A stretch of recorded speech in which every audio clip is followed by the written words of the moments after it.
Coach Harper here with High School Sports Performance, and today I'm here to discuss supplementation. Now, this is a topic that athletes at all levels, whether you're playing at the high school, college, or that professional level, this is a great topic of conversation, and it's important that you know what to look for when deciding what supplementation, if any, you're going to add to your diet.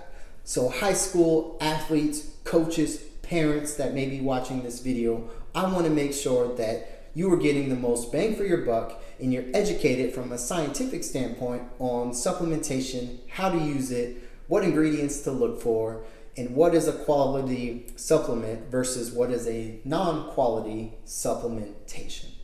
So the first thing that I want to talk about today is going to be a pre-workout supplement. In my hand here, I have two different pre-workout supplements. Here I have Assault, and in this hand I have Lit.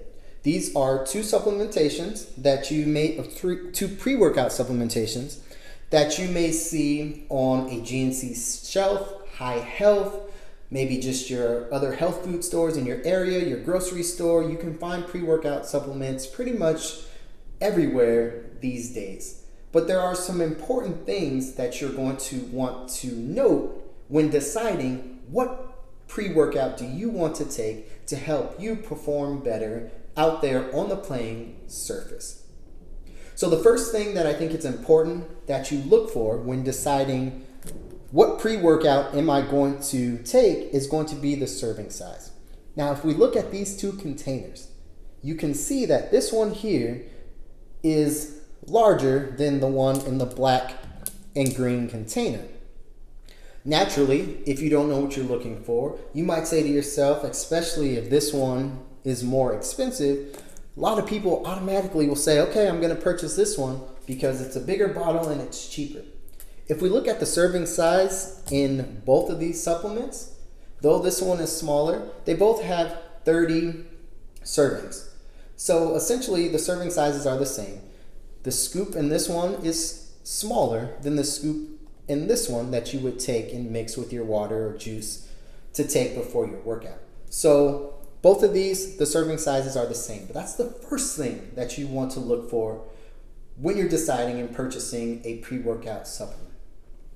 The second thing, and one of the more important ingredients when it comes to muscle growth, muscle strength, and overall performance is going to be creatine. Now, creatine is something that many athletes have probably looked up or heard about. Some people have maybe heard bad things about it, but overall, from a scientific standpoint, and when we look at the studies that have been done, there are no significant studies out there that show that creatine can negatively impact the body when taken properly. So that last word is very important, properly. Too much creatine can definitely lead to dehydration, which can do damage to things like your kidneys and your liver.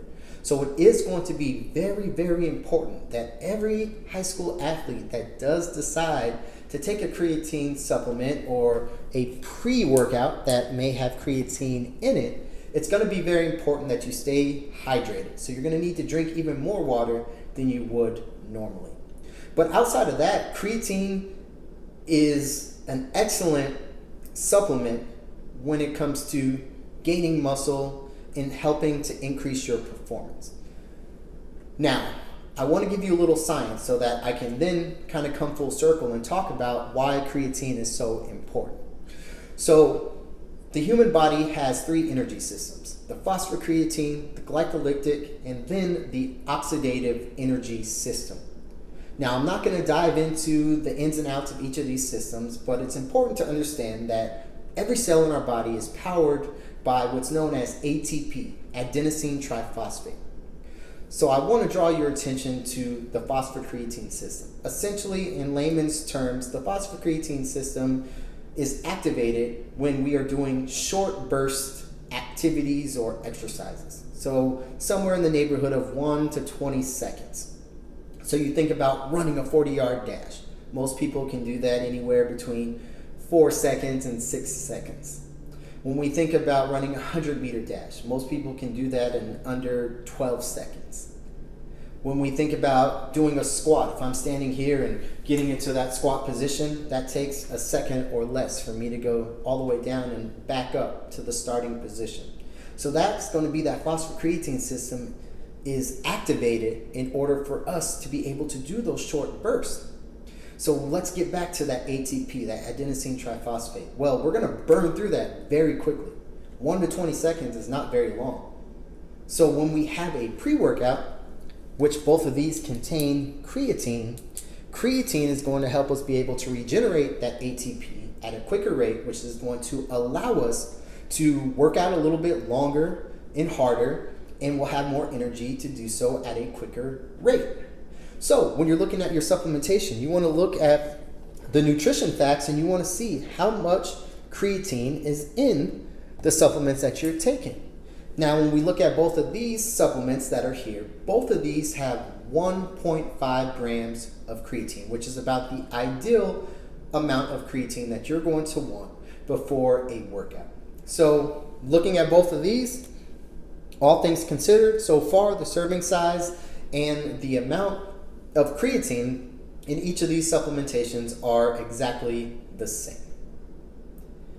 The next ingredient that's going to be very important that you look for when deciding on a pre-workout is beta-alanine. This is a non-essential amino acid. When we hear non-essential, many times people say, well, if it's non-essential, I don't need that much of it. And that's what common sense would tell us. But what science is finding, and especially those individuals that want to increase muscle growth, beta-alanine has been shown to ultimately increase muscle carnosine, which in layman's terms, we're just looking at that muscle growth.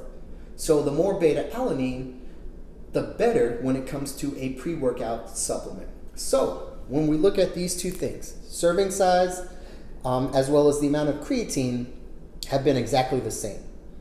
This supplement here only has 1.5 grams of beta-alanine, while this supplement has 3.2 grams of beta-alanine.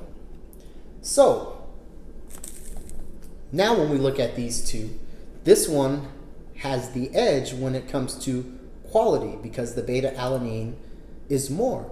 So again, when you're looking at this, you want to look for these things so you know what you're getting and what you're spending your money on.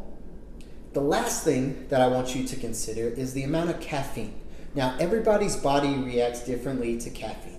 Some people can consume a ton of caffeine and be okay. If you're like me, I don't do great with caffeine. The only time I really get caffeine during the day is when I take my pre-workout before some type of strenuous exercise or activity. But caffeine, you want to take a look at this. This one has 200 milligrams of caffeine, while this supplement has 250 milligrams of caffeine. So when I compare the two of these, though they're very similar in many aspects, this is going to be my winner when it comes to quality overall for this pre-workout supplementation. So as you're deciding on what to purchase, you want to know why one might be more expensive than the other.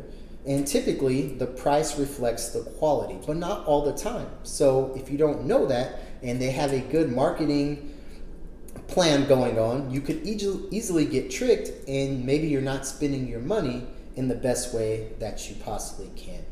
So those are some things to know from a pre-workout standpoint, but pre-workouts can definitely be beneficial in speeding up recovery, also helping with muscle growth, and those are two things that can directly lead to better and higher performance out there on the playing surface.